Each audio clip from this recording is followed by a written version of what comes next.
Patuloy ang contact tracing ng Quezon City LGU sa 14 na individual na naka-close contact ng ika-4 na kaso ng Mpox sa lungsod.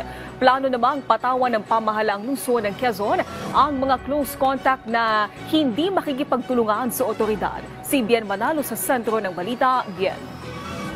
Yes, Naomi, ayon sa Mpox surveillance ng Quezon City Health Department, umabot na sa 4 ang kumpirmadong Mpox cases sa lungsod.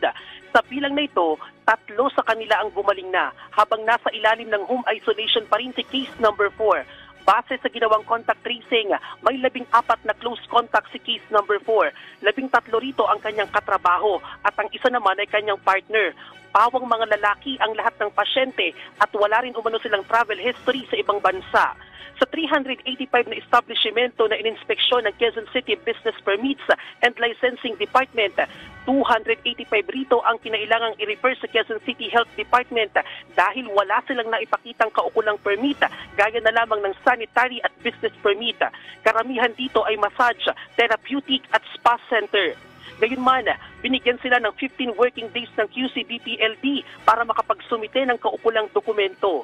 Tiniyak naman ng QC Health Department na kontrolado nila ang Mpox sa lungsod.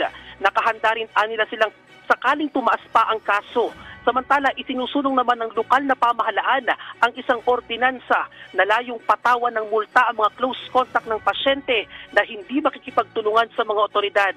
Aprobado na rin ang batas na nagsusulong na magbibigay ng komprehensibong pagsasanay sa mga healthcare workers na tututok sa Mpox. Naomi, puspusan ang ginagawang hakbang ng lokal na pamahalaan para maitaas ang kamalayan ng publiko kaugnay sa Mpox.